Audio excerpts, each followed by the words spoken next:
Morning peeps, good morning everyone. How's everyone doing? Hopefully you guys are all doing well. Don't forget, if you're new to the channel, like, share, subscribe.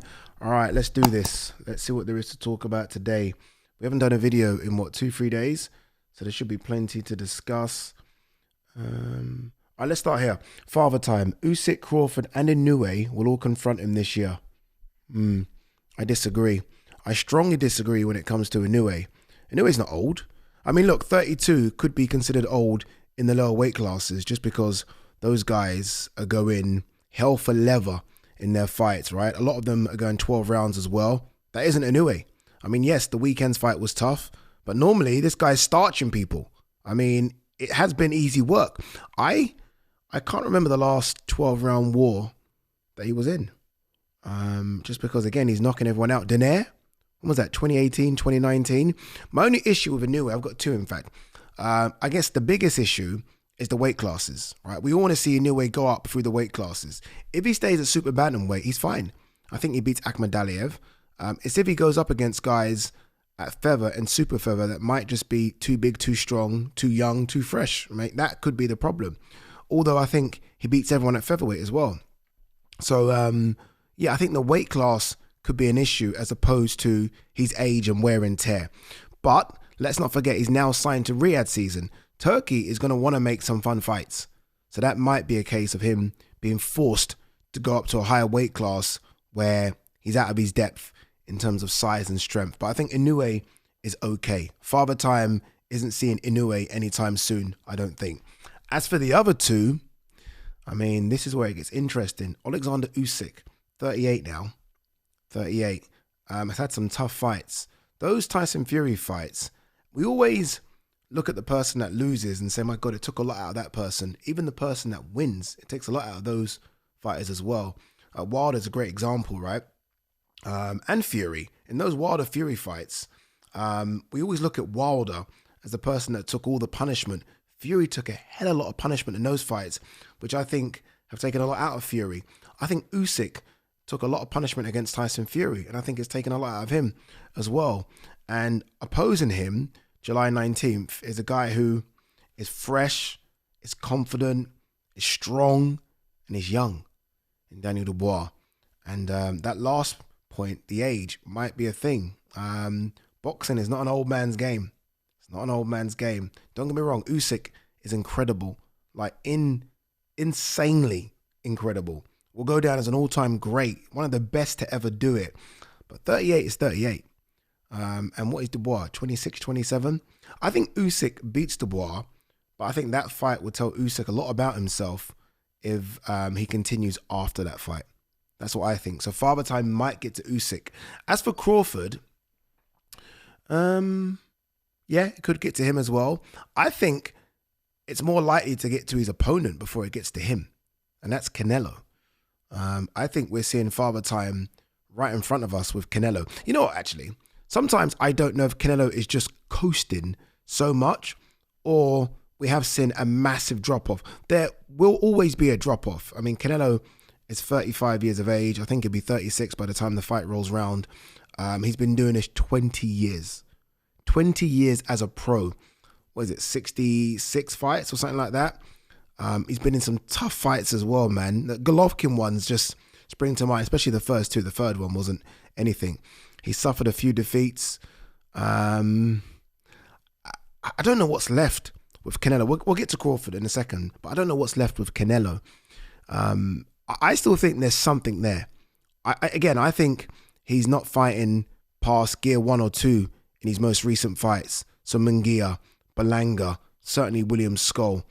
When there's a threat in front of him, I think we'll still see that Canelo has something left. I think so. So I think there's something left. But for those that still think this is the Canelo of Golovkin 1, Golovkin 2, Danny Jacobs, Billy Joe Saunders, Callum Smith, that Canelo, then unfortunately you might need to start watching another sport if you believe that. That guy doesn't exist anymore. He doesn't move his feet. Go and watch the Danny Jacobs. You know that clip that always goes around when he's avoiding and evading everything Danny Jacobs has done, is throwing at him, sorry. That Canelo just isn't there anymore. And that's just wear and tear on the body. That's just age. That's just all the camps, the fight camps to get into the ring. A lot of these fighters always say, It's the fight camps that take it out of them, not necessarily the 36 minutes or less in the ring. It's the 10-week fight camp. And Canelo has had quite a few of these 10-week fight camps. So I don't know what's left. I actually think there isn't much left. I think we're watching the end of Canelo. I think there's maybe 2 fights left. If he forces it, 3 or 4, right? If he stays on too long, like a lot of fighters do, then maybe we'll get a lot more. But Canelo operating where he thinks he can still beat the best, I think maybe 2 or 3 fights. I do. As for Crawford, I don't know. Like Crawford is like a young looking 38, isn't he? Like if you didn't know Crawford was 38, you wouldn't guess he's 38. You'd probably say he's in his early 30s. There still seems to be a lot of life left in Crawford. Crawford's another one who hasn't had that many brutal fights. Like you can't think of a fight where Crawford is going life and death with someone. Madrimov was quite tough. He got hit quite a lot in that fight, but anything prior to that, it's kind of been plain sailing for Crawford. He only fights once a year. I don't know if that's good or bad. Like, does that keep him fresh? How does he keep sharp?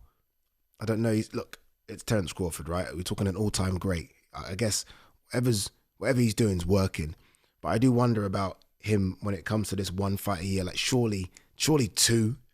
Surely 2. So for Father Time, I would actually swap Crawford for Canelo. And I would say Father Time could confront Canelo and Usyk this year. There are others, but in terms of the big names, it could be those 2 that come unstuck in the next sort of 4 or 5 months, wherever it is. Inoue, the new face of boxing, ? No, not at all. We're always trying to find a new face, aren't we? As soon as Pac-Man and Mayweather went, we always had that search for who is the next Floyd, who's going to be the guy that takes boxing to the masses. Over here, we've been quite fortunate. We've had Fury and AJ, and I do think they were that close, both of them. Some might say Fury has become a worldwide boxing star, and he probably has because of those fights in America. AJ didn't have, obviously, the fights in America, and when he did, he lost to Ruiz. So Fury was definitely a superstar, a worldwide superstar. So was AJ. I just don't know who is. And maybe there is not one single person. Like, again, it was Floyd and Pacquiao. And it wasn't just them. It was Floyd, Pacquiao, Cotto. There was so many. Now, and I guess we're asking this question because of the nonsense we saw at Times Square. Are any of those guys going to be the face of boxing? Don't know. Devon, Ryan, Teofimo, Shakur, Javante. I mean, there's a few, but I don't think they will. None of them will be as big as Pacquiao and Floyd. But there's a few. I mean, to add to those, you've got Virgil, as I said in the video a couple of days ago. You got Jesse Baron Rodriguez. You got David Benavidez. I don't think there's any big heavyweight coming through in America. I mean, they put a lot of stock into Jared Anderson. That hasn't worked. So I don't know. I don't know who it could be. You know who I'd like the American public to see? Moses Atama. I think they would love his demeanor. I think they would love the way he fights, just his attitude. He's got a very sort of late 70s approach to life, it looks like, where it's just no nonsense. Like he's from the wrong era. You know, this era is all flash, and he's not from this era. You go and watch him. Just go and sit down with him. He's from a throwback era. I'd love Americans to see him and see what they make of him. I think they would fucking lap him up. I really do. All right. What else we got to talk about? 2 sex people. Roelly Romero. Big payday fights looming, messing up the sport. Didn't mess up the sport. I feel like boxing is good when upsets happen and plans don't turn out to be plans, right? And someone rips the plans up. And Roelly did that. You know, Roelly's a bit of a superstar in his own right. Like, Roelly's got something about him. He's got a bit of a character about him. So maybe you put stock in Roelly. Maybe that's what it is. This guy could be in very interesting fights at 140 or 147. I think really it's 140. But I like Roelly, man. Roelly's grown on a lot of people. Like I saw him at the Caleb Plant, Jamal Charlo fights. There was the press conference yesterday, and Roelly got on stage and said a little speech. And you can see that he's just a nice guy. Honestly, he's a nice guy. I feel like he had to play a character for the Gervonta Davis fights and was it Ishmael Barroso? He played a character, and I almost feel like he's decided, fuck the character. I just want to show you who I am. And I actually think he's a nice kid. Clarissa Shields to defend heavyweight titles against Lanny Daniels on July. Who the fuck is that? Lanny Daniels. Never heard of that person in my life. And you know how bad that is? Like if I'm saying that as a Clarissa Shields opponent that I've never heard of. Okay. She is from New Zealand. A record of 11-2, 1 knockout, 36. And she is the current IBF World Light Heavyweight Champion. And this fight is a heavyweight fight. Doesn't really mean anything, to be honest with you. She's got a couple of draws in there as well. I don't know. Now, this is tough for Clarissa, isn't it? This is almost brutal. Like, this is almost now, we have to just be invested in the Clarissa Shields show as opposed to who she's fighting. You know, like when Mike Tyson was coming through in the early 80s, or sorry, the mid 80s, it was like, okay, I just want to see Mike Tyson knock someone out. I don't really care who he's fighting. I just want to see Mike knock someone out. This is kind of Clarissa now. I just want to see Clarissa beat someone up because I don't know who these people are. It's a shame. It's a shame. There is just no one for her to fight. Like, I'd asked the question the other day, is there no one that came out of the Olympics? Is there no one that, like, is there no Clarissa, basically, is what I'm getting at. And it doesn't seem like there is. Damn. Ain't great, is it? Did you see the images of AJ sparring Lawrence Okoli?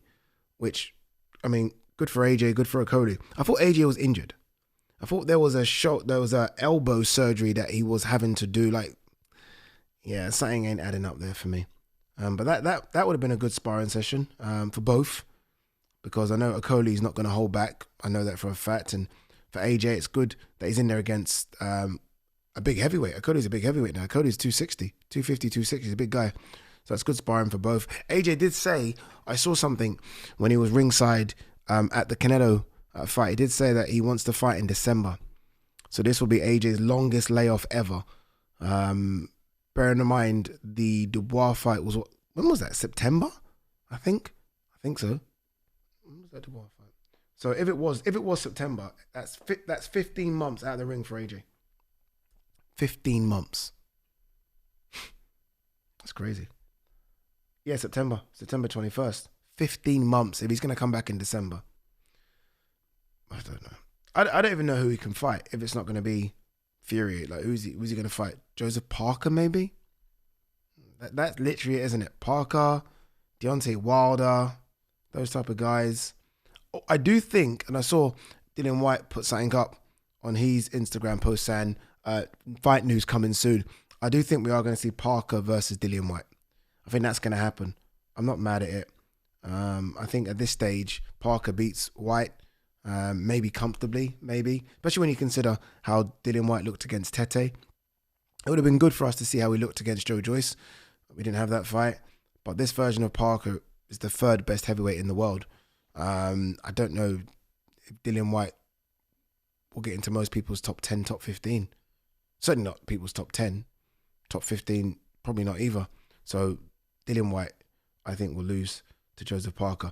Lee Wood versus Kakache this weekend. Or should I say Kakache champion? First, Ade. Kakache versus Lee Wood. Wow. Honestly, can't wait for it. Motorpoint Arena, Nottingham. I am doing it. Your boy is back on DAZN. We are back. I do the weigh-ins tomorrow, and then I come back down. I've got to do my TalkSport show, and then I go up. The atmosphere in that building, like when Frank put all his schedule out, so when it was like this heavy impact one, Echo Usman versus Josh Taylor, this one, Fabio Wardley. When I saw this, I was like, yeah, this is the one. This is the one, because these two are just going to go, it's going to be a rocky fight. They're just going to go straight for it, and it's going to be good. So I'm looking forward to this. I think Lee Woods said he sold 5,000 tickets by himself. Just him. Just 5,000. And I'm sure Kakacha is going to bring some over as well. Some good names on the undercard. I think Sam Noakes is fighting on the undercard. So yeah, can't wait for that one. I just love boxing when there's a great atmosphere. And I think the atmosphere for this main event is going to be insane. Insane. You'd have to favor Kakacha. Lee Woods been out the ring since October 2023, people. That was Josh Warrington. So that's 18, 19 months ago. So he's been out the ring since October 2023. He's moving up in weight class as well, which is never easy. I think we saw that when Josh took on Kakacha. And Kakacha is just a man on a mission at the moment. Almost like he's catching up for lost time. So it's going to be tough for Lee, but should be a great fight. All right, guys, girls. G-Man Ade, we're going to do the Q&A today. Might go out tonight. But episode 15 of the Ade and G-Man podcast will be up tomorrow at midday. So make sure you watch it, please. Peace.